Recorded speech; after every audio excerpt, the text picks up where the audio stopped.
Sahanavotu Sahano Bunuktu Sahaviryam Karavavahai Tejasvinavaditam Astu Ma Vidvishavahai. Om Shanti, Shanti, Shanti. May that one protect us both. May that one nourish us both. May our study be full of, or may we work together with great vigor. May our study be full of illumination. May we not unnecessarily cavil with each other. Peace, peace, peace be unto all. This is the opening peace prayer of the Katha Upanishad. And we are studying the Upanishad. All the Upanishads have a peace prayer just to ensure that study goes well and that people get an understanding. We have to also know that the Upanishads are brief, terse conversations or records of conversations put in verse and prose in such a way that we can easily memorize them, but they're not comprehensive. They're essentially subtle clues which we explore. And the various schools of thought tend to explore these from different directions. We happen to be following the interpretation of Adi Shankaracharya, who's following a non-dualistic understanding of these stanzas. So just to review, last week we introduced the subject of the Katha Upanishad, and I mentioned how this Katha, this word Katha, has so many multiple meanings. One meaning is distress. Another meaning refers to the author of the Yajurveda, or more accurately, the Krishna Yajurveda. Two recensions are there, Krishna and Shukla. Krishna means dark or black, Shukla white. These two recensions are there. And the Katha Upanishad belongs to the Krishna Yajurveda, or it's attributed to that anyway. But it revolves, as I mentioned last week, around a very ancient story. And all the words have double meanings. So very subtly put. And we explored some of this last week. And I mentioned that the Katha Upanishad has two chapters to it, two sections to it. And we explored the overview of the first section. And I put on the board here the overview of the second section. The second section is to do with the third question that is asked by Nachiketa. Just to remind you, three characters are there. So that is Nachiketa, Nachiketa's father, Yama, and the whole Upanishad really is a dialogue between Yama and Nachiketa. And just to remind you of the story, his father, Vajrasena, is doing a sacrifice, a kind of unusual, once-in-a-lifetime sacrifice where you give all your possessions away. And so there's a difference in understanding about ritualistic sacrifice and actual sacrifice. Ritualistic sacrifice, many religions perform. They should do it in actual terms. What do I mean by that? It means not just going through the motions, thinking that there's a result from that. That really is superstition.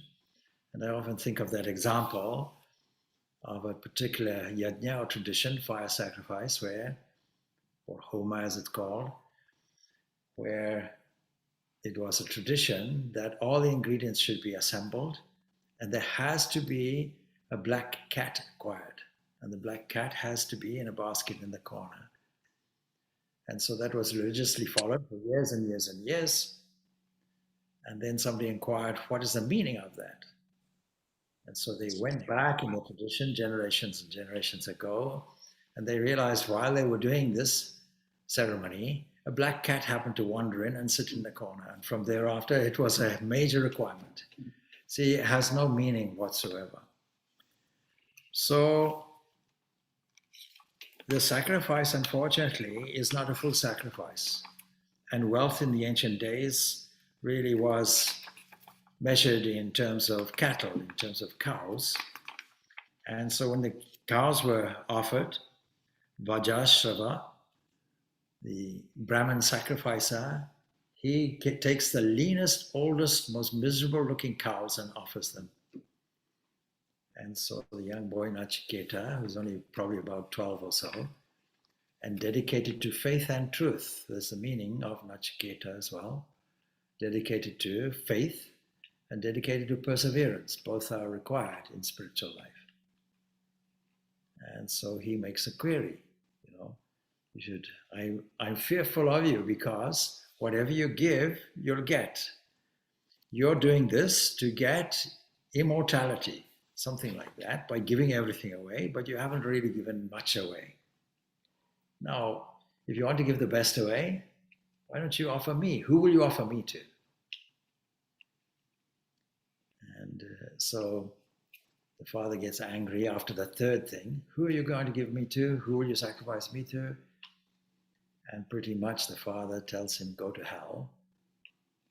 Now, a wonderful understanding of this in its subtlety is, you see, that's exactly what happens. Nachiketa goes to the realm of Yama, the Lord of Death in the story. And Yama, of course, has this double meaning, the entity that controls. And we're all controlled by birth, life, death. There's nothing, no escaping from it. So the story goes, he goes to death. Why? Because any impulse that comes up in the mental frame will be realized. It'll condense somewhere. You cannot say something internally or externally without it happening. That's the understanding of it. We think we have an individual mind, but we actually have a cosmic mind, a central broadcasting corporation, if you will, and we are only a substation of it. So this God's mind is expressed in many different traditions, if you want to call that God's mind. In the beginning was the Word. And in Genesis, that is how the whole thing began. God spoke, let there be light. So the whole of the spoken world gets materialized in this tradition. And that means even if we hastily think something, think an angry thought, speak an angry thought, it has to get realized unless we sort of neutralize it with something else. Nachiketa also willingly went there with the understanding that, let my father's word be honored. Now, just to remind you of the story, there's nobody there to greet him in the heavenly realms of Yama, which is a disaster. And that's the second lesson we learn, that when we receive a guest, and we are told in the Untitled Upanishad, let your mother be a god to you, your father be a god to you, let your guest be a god to you, teacher be, all these must be a god to you. Let the guest be honored in that same way as the entire Lord of the universe. And the great crime is there's nobody there to receive him. And the consequence, Yama is a householder, consequence of receiving a Brahmana in this way is that he will lose all the three worlds. All the merits of his actions will be lost. So when he finds out that no food was provided, no water, no hospitality, then he hastily arranges 3 boons, 3 wishes. Now imagine if we are given 3 wishes. Of course, the obvious thing is, if you're granted 3 wishes, the first wish is, may I have unlimited wishes, if you're clever. But you see, the first wish shows the character of Nachiketa. It should give us a lesson, that it should be a lesson to all of us, what our reaction should be if given 3 wishes. And his first wish is, may my father be pacified. May he not worry about me. And so that when I return to him, he is assured nothing bad happened to me. That kind of thing. So supposing we're granted 3 wishes, I wonder if our first wish will be for world peace. I wonder. Or will it be for immeasurable wealth? Something selfish or something selfless. So we can see immediately the character of this Nachiketa. He's concerned for his father. The forgiving attitude there. You and I would turn around and say, oh, to hell with him as well. But that's not his approach. Then, just to remind you, his second is to do with the question of material immortality. That sounds a contradiction in terms. What does it mean?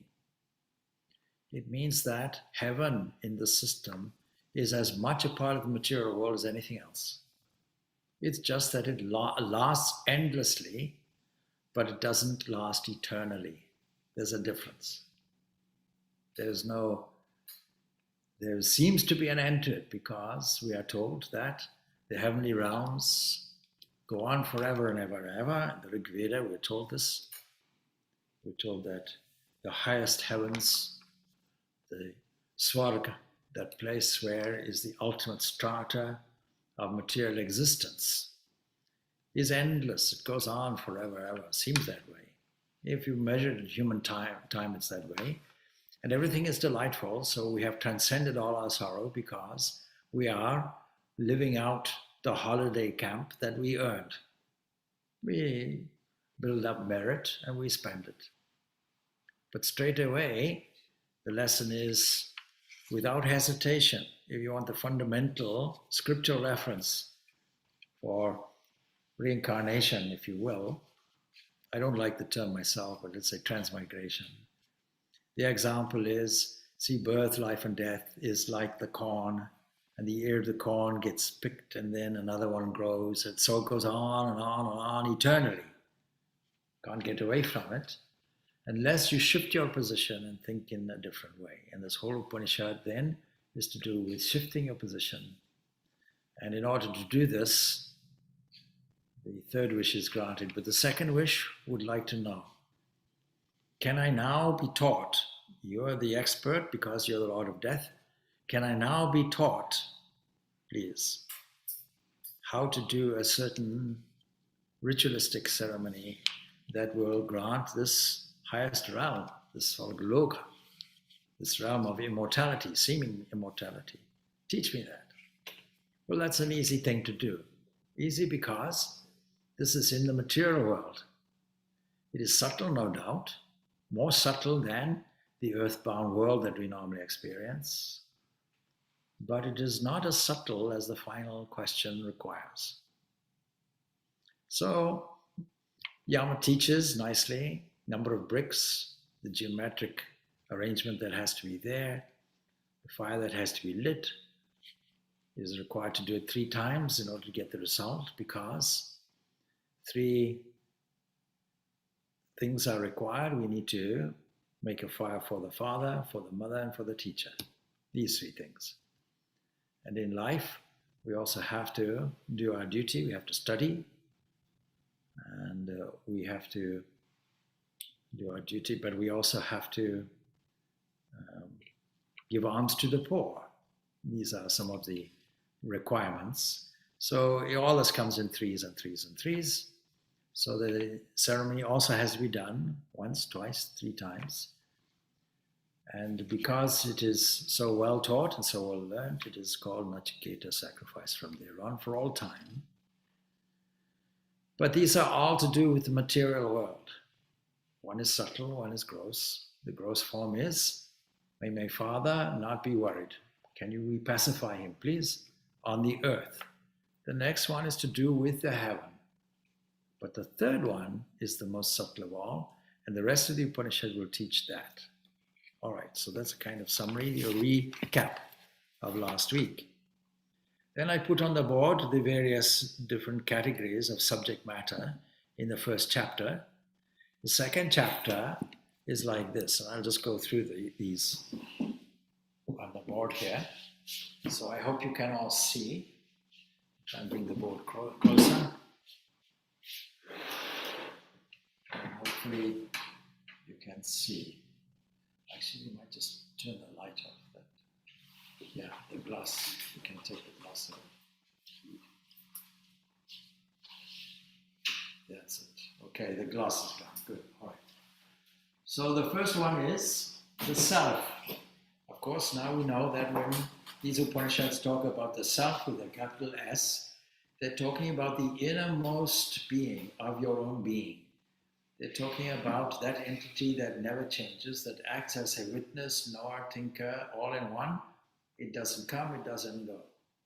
It is the witnessing datum, having eliminated everything, having eliminated anything with an assemblage of perishable parts, namely the body, mind, etc. They all have perishable parts, and that thing which is changing or seems to have a change in evolution.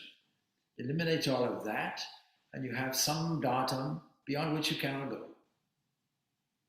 And that is referred to as, in various ways, we can say maybe, for using Christian terminology, the kingdom of heaven within. That entity, your own inheritance within. And so that is the meaning. Self is not sought through the senses, is the first theme. Very often you find phrases amongst neo-atheists and so on. Okay, can you give me evidence of God or proof of God? Well, if you have a seer within you, the seer can never be seen. The knower can never be known. It's a subject, it's not an object. You can't confuse the two. So the funny example is, the Swami likes to eat bananas. When will the bananas eat the Swami? It's not a meaningful question or approach. So the self is not sought through the senses. And that means that the Katha Upanishad gives us a beautiful arrangement. It tells us that our normal way of dealing with the consciousness that is our birthright as an energy, if you will, is through the eyes, the ears, through all the senses. And we just studied the Katha Upanishad. And the central question is, by what, willed by what does the mind move and the eyes see and all that? And the answer is beautiful. He is the eye of the eye, the ear of the ear, mind of the mind, and so on. That internal entity that wants to express itself. It so happens to express itself in the objective world through the sense organs. We have no other way of interpreting our objective world. If we had more senses, it would be different. I gave some talks in Dungannon yesterday, and I said, you see, if we had other avenues into the electromagnetic field, such as X-ray vision, we'd be complementing each other on a magnificent bone structure. But we don't have it. Our interpretation of the world is exactly as we see it, with some kind of deficiency. We only have 5 photographs of the universe. That's it. All right. And then the second theme will be the self and the Brahman are one. When you discover the self as immortal, as undivided, as unchanging, as infinite, you can't have two infinites. You can't have two immortals. So the self is one with that. Kingdom of heaven, where the king lives, is the same everywhere, equally. And when you transcend our fixed position, you only find a unity there. When you, through mystic means and mystic experience, find that unity of being, of pure being, the whole world disappears. There cannot be two. And then the next thing is rebirth.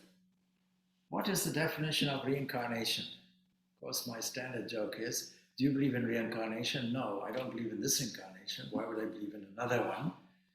So, rebirth, what is it? It's actually a lack of recognition that this self and Brahman are one. Lack of recognition of this unity will result in rebirth. A generous arrangement that nature gives, giving us unlimited opportunities to pass our university exam. What a beautiful idea. All right. Then the eternal Lord abides within.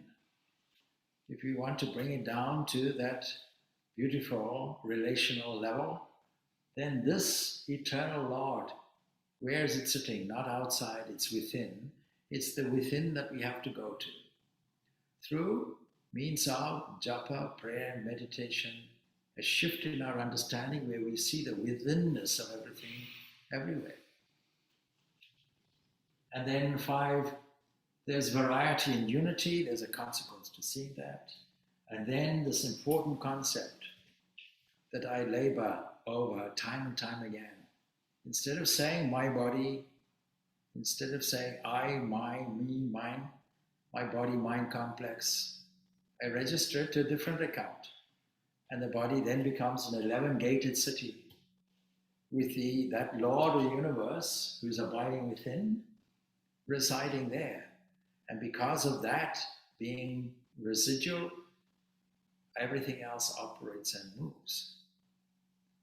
It's like a supervisor in a workplace. If they're on holiday, nobody works. When they come back, everybody gets busy. So then it's dealing with more comprehensively the subject of rebirth.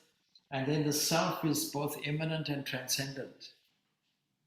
And if you remember my example for that, which I can give you again, supposing you have panes of glass and they all have a board meeting, panes of glass incorporated.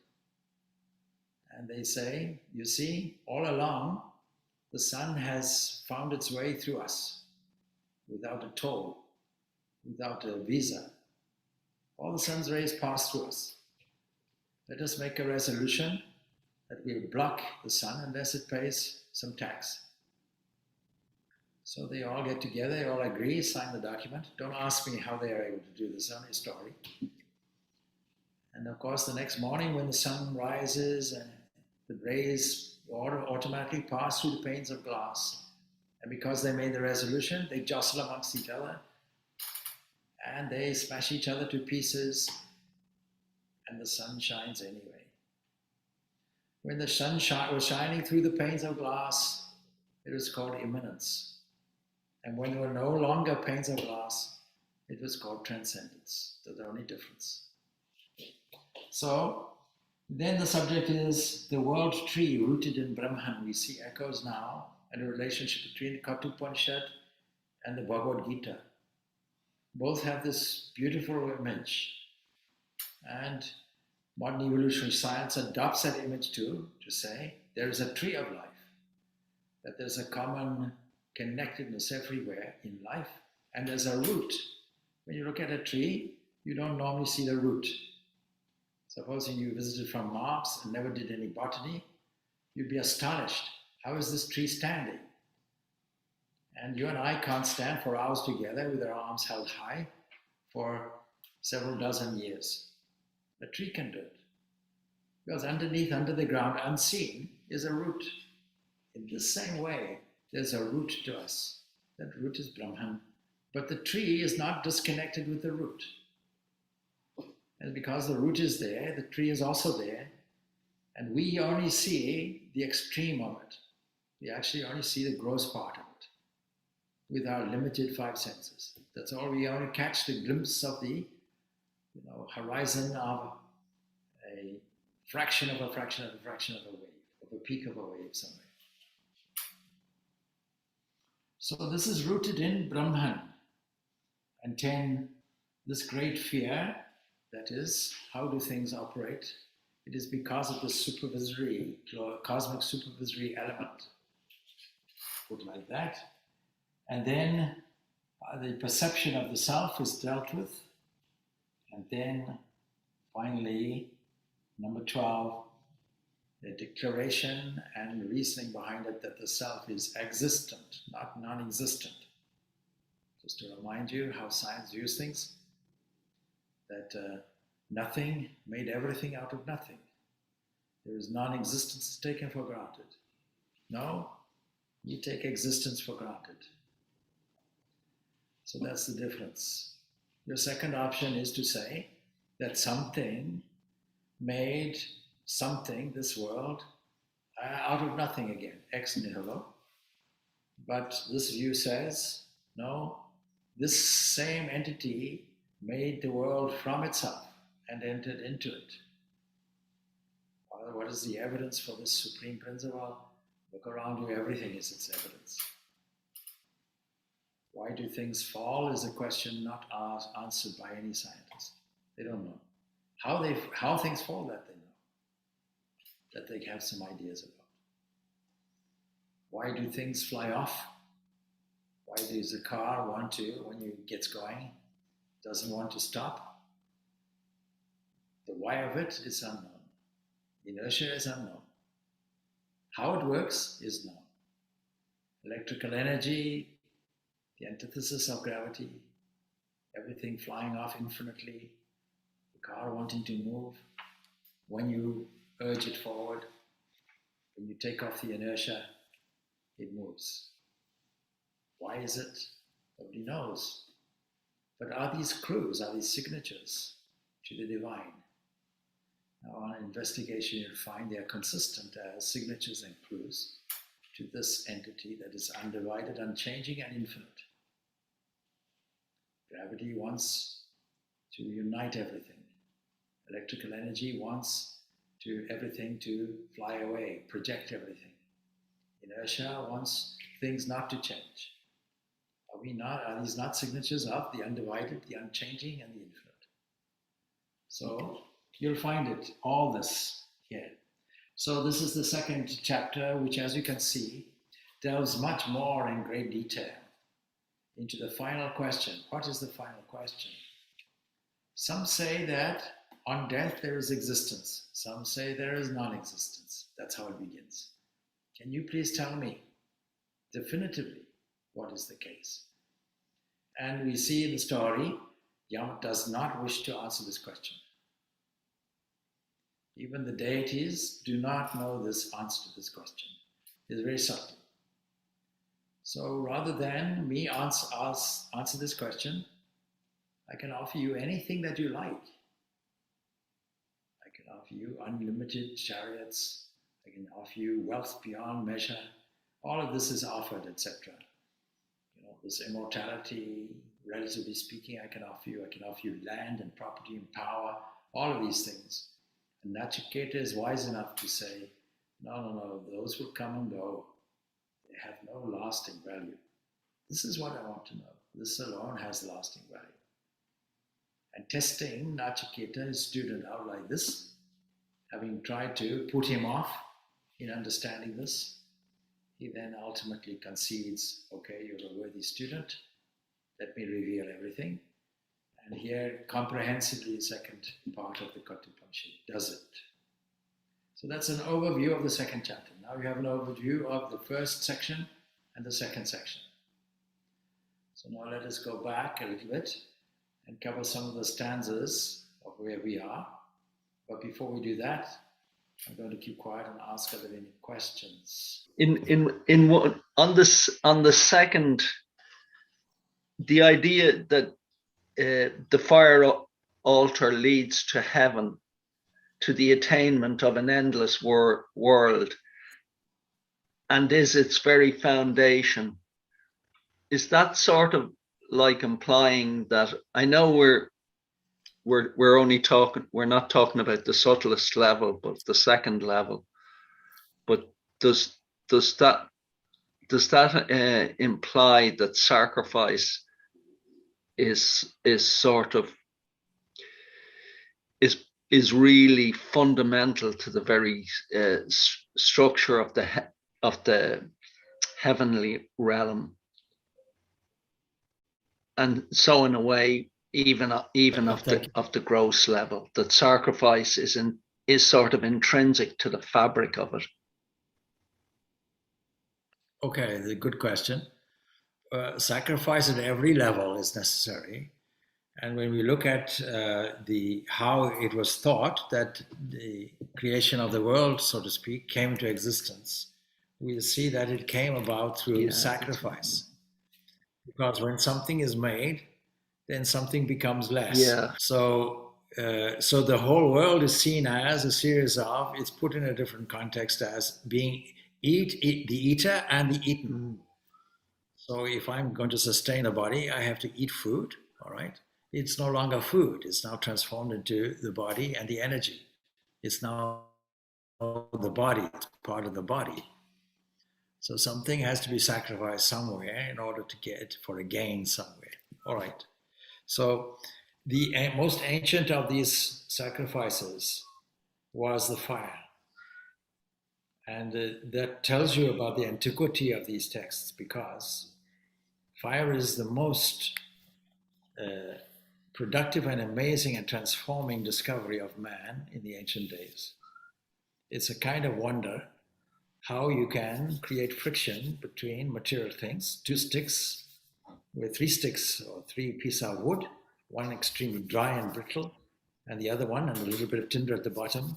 And you make a nice cavity in the harder wood, and then that friction will create a spark. So it's a wonder in the ancient days, how does fire come from sticks?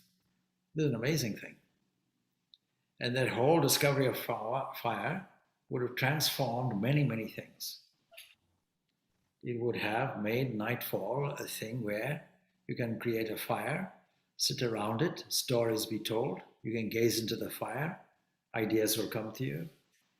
You can pass on cultural exchanges, and your diet will change because you cook on it. So your whole digestive constitution now also changes. So it's a revolutionary thing to discover fire. Now, fire was seen to be several things. It was seen to be whatever you offer into it, it's evident that it consumes it. And the result of that consumption will go upward. Fire goes upward. We won't predict, does fire go up or down? We know it goes up. How it curves this way and that way is unpredictable, like life. Life has these two factors. The predictable aspect of it, based on causation, and the vague incoherence of a variability that is very difficult to predict. So many factors are involved. So fire represents all the devotees' prayers leading them onward and upward to the divine principle. That's the understanding of it. Yeah. And then, of course, very difficult to make the fire. If you travel from one area to another, you don't put the fire out. You keep some embers glowing and carry it around with you. And the remnant of this is found in Zoroastrianism. In Zoroastrianism, they still maintain this fire and they don't put it out. Fire is burning and burning and burning. And if they move on to another section, they carry the fire with them. So fire was extremely important and was seen to be a manifestation of the divine. Furthermore, people saw connections. They saw that the human body has a certain temperature. Whether you're in the Arctic Circle or the equatorial regions, it's still 38 degrees and odd. And then they saw Vaishvana, they called it, internal digestive fire, they called it. And then they saw a connection between lightning and the sun and the moon and all these things they saw, and the stars as well. So they came to a conclusion. This thing must be one thing with different emanations and manifestations, different names and forms. And it represents something significant. What is the significance when we say asato ma sadgamaya, tamaso ma jyoti gamaya? Lead us from darkness to light, from death to immortality. So light and fire is always related to this contrast between this night and day ignorance and revealed knowledge. So this fire is very significant. So if you want to get anywhere, you light the fire and go through the ceremony. And the 12th stanza now, that's the first chapter still, will start this whole second boon or second request or second wish. So it goes like this. The text is like this. Swarge loke na bhayam kim cha nasti na tatra tvam na jaraya pipeti ube tirtva ashanaya pipasati shokatigo modate swarga loge. So, in heaven, there is no fear. Why should there be fear? Well, because when you go on holiday, there's a joyous atmosphere. You're enjoying it. No fear. Maybe a concern after eons. When will this end? I don't know. And you are not there. That means death is not there. It seems endless. And nobody is struck with fear because of old age. So people view heaven and paradise and all that in these terms. If you live in a desert, then heaven to you will be full of spring water, palm trees, cooling winds, luscious fruit and food, sparkling water everywhere. All of this will be your paradise. Whatever you desire on this earth seems to be fulfilled in heaven. Having earned the merit, saving up for a holiday, you now go on the holiday. And as I was saying, instead of purchasing a two-way ticket, you should try and purchase a one-way ticket. And that is what Nachiketa is also suggesting in his third question. Having transcended both hunger and thirst and crossed over sorrow, one rejoices where? In the Swarge Loke, in the heavenly world. All right. Sarva Loke, in the divine and heavenly world. Now the commentary is very brief. It just takes a section in case there are any misunderstandings. So it says, Swarge Loke, in the heavenly world, there is no fear whatsoever. Fear arising from what? Disease or loss of wealth in a bank account, etc. We can conclude, we can embellish the etc. Quite a bit. And you or death, you're not there. You don't exert your might there all of a sudden. All of a sudden means eventually it'll come, of course. So unlike what happens in this world, there, Jadaya, because of old age, nobody shudders at you. Moreover, having transcended both hunger and thirst, having crossed over sorrow, being free from mental unhappiness, so one rejoices in this divine heavenly world. And this is probably why many people, if you ask in many, many different religions, what is your goal in life? It is to get to heaven, to be in heaven. Because they might interpret it like this. Of course, the subtle theologians will say, no, heaven is sitting in the presence of the divine. If you take it like that, then it's different. But if you simply want a reward, if you're looking at it in terms of reward and punishment, if you're good, you get to heaven with all these things, all these desires fulfilled, unlimited. No hunger, no disease, nothing like that there. And if you don't behave well, then you get burnt on the barbecue of hell. Sit there. Swami, Yes. Is that like a sort of, if you take the approach of heaven as it's a sort of spiritual materialism that, that so you're sort of, there's a sort of spiritual egotism in it. Well, it's driven by desire. Yeah. It's like it's looking for a reward from me. Yeah. Me is central. This life is full of difficulty and pain, but that's okay. In the next life will be better. Next life meaning heaven or something. Post-mortem paradise. That's the idea. Does it sort of mean that the spiritual life, in a way, the sacrifice that's involved in the spiritual life, in a way, mirrors creation, because Brahman has given itself for manifestation. Brahman has gone out and provides the material for the manifestation. And so there's a sort of fiery aspect to that, a creative aspect. Whereas spiritual life there's a sort of sacrifice of the ego. So there's a sort of mirroring that goes on. Yes. At the individual level mirrors the universal level, or something like that. We can say that in a sense because the way it's described,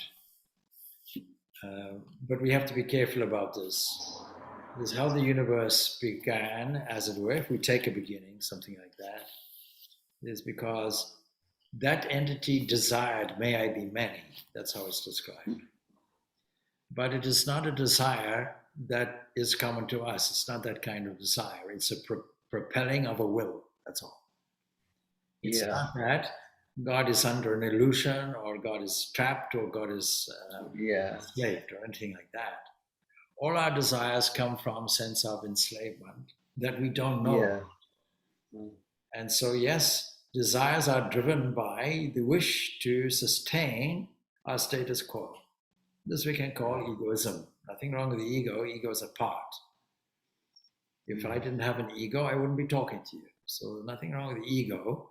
But egoism, that's something different. What's the difference? The difference is if I assume I am a prophet-actor complex and behave in this way, then my reactions will all be selfish, selfishly driven. But if I say that this is an apparatus, you see how this puts it here, 11-gated city is an apparatus. Yeah. If I drive a car, I don't say I'm the car. I don't ask, okay, I'm the car, who will drive me? Unless you're a Tesla car, I don't know, we'll leave that example out. But who will drive me? That's not the idea. I enter into a car, something with multiple parts that do perish. Hence, I know some years later I may have to get some new car or get spare parts for the old one, whatever it is. And then there is an engine that is designed to drive it with a sensitive arm. A sensitive arm in something called a distributor. And when it rotates on an arm, on an arm that has unbalanced things, so comes in rotation, then each segment lifts a piston up, and the piston gets fired by this sensitive thing. We have such a sensitive thing in us called attention. The attention has a kind of a sensitive finger that knows how to activate something here, activate something there. Supposing we're able to take that attention and for 1 or 2 moments at least, steer it inward or Godward. What will be the difference? And if we rehearse that and manage to do that multiple times, and so it becomes habitual, then this question of ego gets removed by itself without our attending to it. So this idea of selfishness, yes, this mistake that we are making drives desires. And assuming gap in me that can be fulfilled from outside. This is called a desire. And so the desires are not just for this earth, no matter how much desires I have, I can see it doesn't bring me a whole lot of happiness. The driving force seems to be happiness. But if there's a post-mortem condition that provides me with all these things, then let me save up in this life. Next life will be different. In the next life, this post-mortem paradise, heaven, whatever it is, this Swargaloke, then there is no sorrow because there's no death. I can have as much food as I like and don't get indigestion or fat. Well, that's okay. I'm happy about that. All my desires. But I desired food when I was here in this gross form of material life here.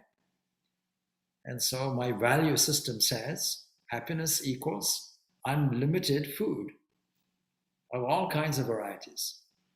And I don't care if they're fattening. There's no fattening in heaven. That's the point. It is almost a childish idea, but are we not children really in trying to understand these things? Yes. Mm-hmm. So we try and make a heaven as a duplicate of what we have here on earth. Mm-hmm. That's a primitive idea of what is heaven. Is in actuality, yes, because all of this is an apparitional world, and we endorse it as material, we're making a mistake. Even Einstein in his last years said that in modern science we have done away with matter. Matter is no longer an issue or relevance in today's modern science. We've done away with it. From 1905, it was done away with. When Einstein brought the famous equation out, E equals m, you know, the c squared, when energy is equivalent to matter. Now the curious thing is, many scientists, and particularly at tertiary level education where people study physics, are not taught the equation as he wrote it. They take it that energy is convertible into matter, and matter is convertible into energy. That's not how Einstein wrote the equation. If that's what he meant, it would have been a different equation. It would have been E E plus M equals a constant, K. That's what his equation would have said. So this materialism is really a nebulous thing, a nebulous area that seems to be real until we sleep. When we sleep, it's all gone. And another world comes on. And we can imagine a cosmic variety of this. When the Lord of the universe dreams, he dreams up a world of heavens and exotic things. See? And then when all that condenses and materializes, it becomes this world of trees and flowers and tables and chairs. And when that entity goes into a non-dreaming state, what we call laya, where there's just an equilibrium of existence, everything held in potentiality, then we call this quiescence, we call this potentiality before it erupts again. That's the cosmology of it. Mm. But you see, in this cosmology, there's nothing in this model that says this is an actual world. It's all apparitional. Vivarta is technically. It's all apparitional world. So this apparitional world not satisfying us, we then look toward something else. So we then project this into a more delightful paradise. We do some daydreaming and think, oh, wouldn't it be nice? We do it. People do it when they go on holiday. And realistically, people think, okay, once a year, let me go off to Bahamas or Spain or Portugal or somewhere and say, okay, let me delight in that, thinking that things will be fine. But even in the most wondrous paradise, people have forgotten there are still mosquitoes. The perfection that you're looking for, there's always something that is, and you always take your own baggage along with you, your psychological baggage, all your traumas and fears and so on. You might forget them for a day or two, but when the holiday is finished, you have to face the music. So it's only a temporary thing, all right? But what Nachiketa is wanting to understand is, I want to understand the whole of this material manifested world at its most subtle. I know what it is at the gross level. What is it like at the subtle level? In the gross form, there is birth, life, and death. Now, what happens after that? Is there a much more subtle variety of this somewhere? So, sorry, Swamiji, I didn't understand. So what happens to all the psychological baggage in the heaven? So all the envy, jealousy, and fear, is it still there, or does it all? No, it's all put on hold because you're enjoying your holiday.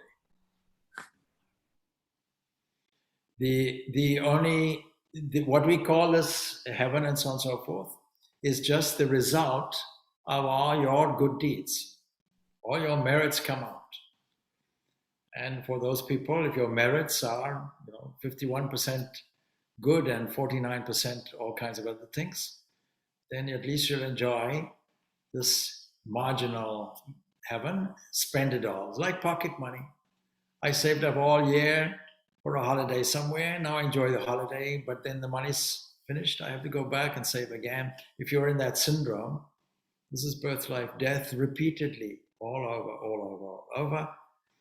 And it's not happening instantly because in these heavens, there is no disruption to that. You're spending your money now, your investment. But it's not an enduring investment.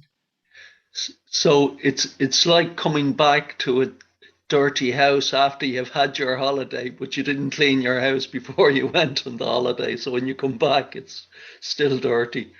Bingo. So sort out all your sort out all your problems and issues in this life. And fortunately, we have a series of seconds in which to do it. Time is on our side. We have an opportunity to do it. Because in this very Upanishad, it tells us that there are choices to be made. So there is something called stress and prayers. That is something that is preferable, something that will produce abundance in a correct sense of the way, and something that will produce pleasures, that will fulfill desires. We're intrinsically selfish. And so we're all faced with these alternatives. Every moment we're faced with it. And our habit level sometimes makes the choice for us. Sorry, Swami, you said we're intrinsically selfish. So are we born like selfish, or is it our society? Like, well, if we were somewhere in a deserted island, just 2 or 3 people, like, would we still have that kind of tendency for selfishness? So we know from studies from pregnant women in the same state, we know that when the mother is subjected to the same things, let's say music, then the fetus will behave in different ways. So somebody will like it, one baby will like it, evidently, there'll be tremendous activity there, the other one will maybe be docile. So these patterns are there during 9 months of pregnancy, and according to the system, this is all your tendency carried forward. So this is called guna, and what is called really the question of nature and nurture. And the rest then, this egoism and self-identity is learnt. So once the child is born, the child doesn't know anything really, but it's born with certain tendencies within it. And those tendencies form a basis for reactions. And that normally happens up to the age of social transformations. In this country, maybe 4 or 5 years of age. And so the child learns to create some strategic defense mechanisms. And that forms this ego, this sense of individuality, which is there. This sense of self-awareness comes about. And it goes on from there. So you're carrying forward some tendencies from previously. And then you're creating new ones, of course. So it goes on. But all of it is an opportunity for us to say, oh, wait, this is not working. This is creating some level of misery for us. Is there a way that we can change it? Faced with obstacles in life, is instead of crashing through them, crashing through a door, is there a way that we can find a way around them, an alternative way? And you'll see in previous talks, I call this the 20th elephant. So I think you know the story, I won't repeat it. I repeated it yesterday already. But this 20th elephant has to be there. That is sitting quietly. And their mind's still working. Things will come to us. And we have to have faith in that. We can take it as God is speaking to us. Reviewing all of these various options, problems being presented, solutions will also be presented. And we find a way around it. So it requires the same faith that Nachiketa has, actually. God made the world and saw that it was good. We shouldn't see it as bad. So when we relax this sense of egoism a little bit and say, all right, let there be an internal flow, an inspiration. All the great inspirations of the world, be they in the scientific or musical fields, or artistic, creative fields, they all say, it came to me. It came to me as if it came from outside. Actually, it's coming from inside. Even people who have these mystic visions, unused to the understanding of the withinness of things, register to an external agency or an external experience. But it's all internal. There is nothing that happens from the outside. It all comes from inside. So it's not that we are born intrinsically negative. We have to look at it the other way. We are born as the Supreme Self. Whereas Supreme Self never gets born. All right? So it's the self plus things on the top. The sun shines, whether there's a cloud in front or not. When the cloud moves on, we see it. The mirror is dirty, we clean it, then we see the image. We can't see the fire because smoke is there. When smoke clears, we see the fire. So all of these things are able to be registered and seen once the obstacle is removed. If you take that point of view, you'll understand life is something like an obstacle course, and we shouldn't fear it. We should take it as a kind of game that says, can I get some inspiration? How will I get around the obstacle, given the fact that I have all the apparatus and equipment to do it? All this divinely allocated apparatus and all the divine investment in me.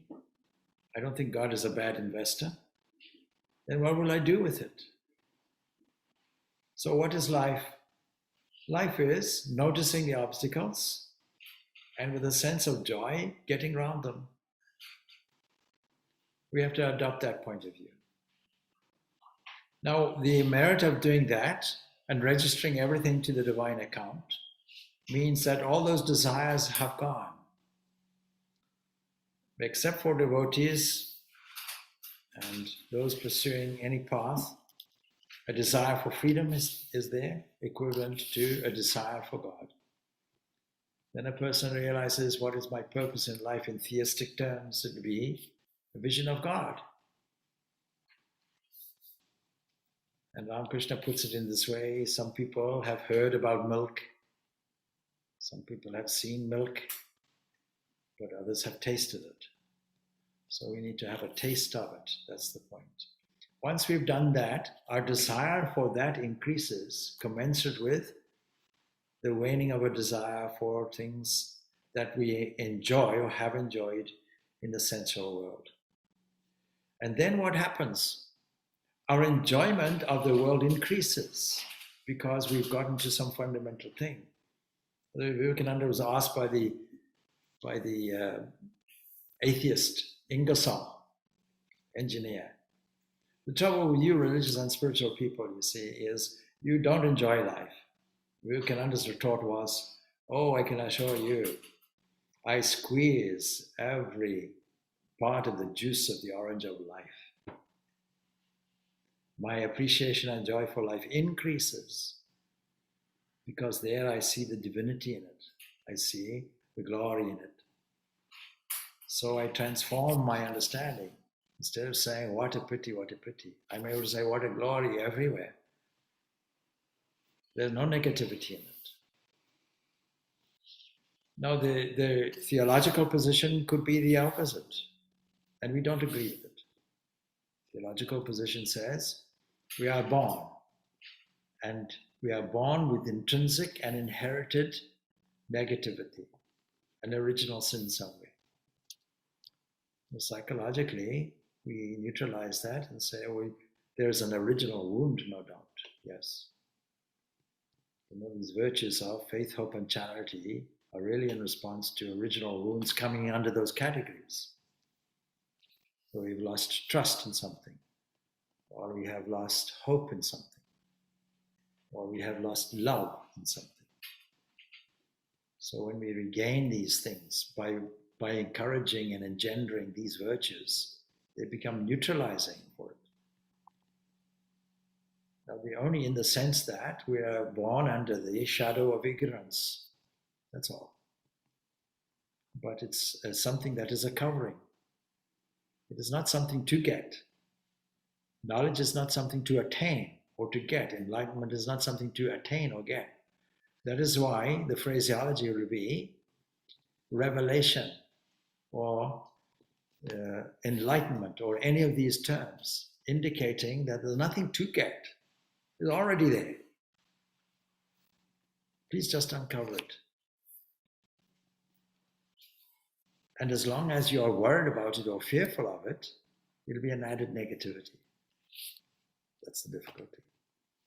So much of the psychology, I repeat many of the things I said, much of psychology and physiology today is to do with this negative aspect.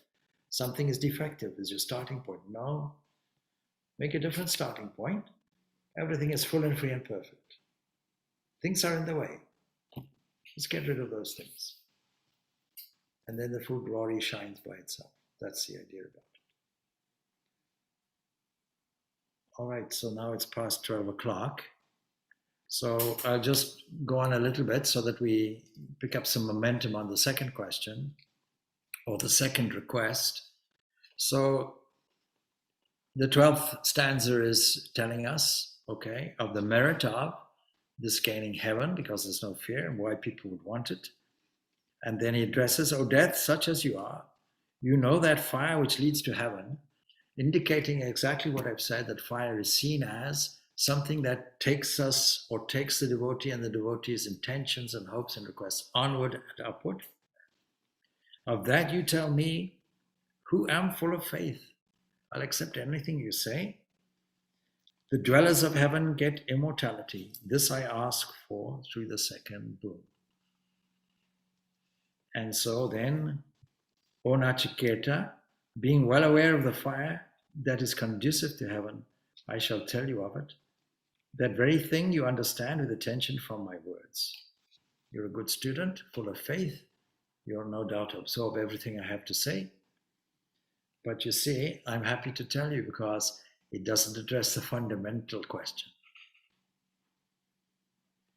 That fire which is the means for attainment of heaven and which is the support of the world. So coming back to Dermot's question a little bit, fire stands for renunciation. That's why we dress in this color. It's the color of fire. It symbolizes renunciation. And so, yes, in this world, things have to be given up in order to gain anything. This is the key to renunciation. And the final renunciation is give up even heaven, please. Make that, I don't want heaven. Lord, if you put me in heaven or put me in the depths of hell, my love for you will still be there. I don't care for heaven or hell, but may I never depart from thee. Is a wonderful prayer. So, being aware of that fire which is the means for the attainment of heaven and which is the support of the world.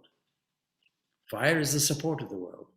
And even in the mythological stories about how the world is created, that was also a reference to that, know to be established in the enlightened ones, that is in the intellect.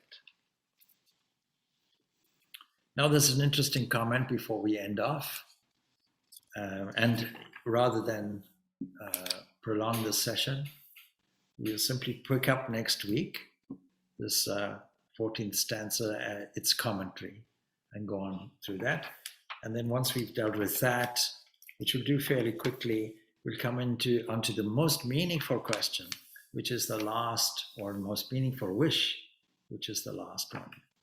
So we're finishing off now on the 14th stanza of this Katha Upanishad. Om Shanti Shanti Shanti. Peace, peace, peace be unto all.